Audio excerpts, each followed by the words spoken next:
I found a friend at Lakeside with the number plate, it fits. Such a cool car. Properly well done. Got PSR tyres on it, so got the best chance of trying to hook up.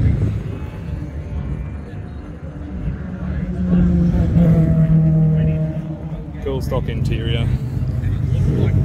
Hubcaps. Still got the 3.8 sticker. That makes sense. Probably shouldn't be able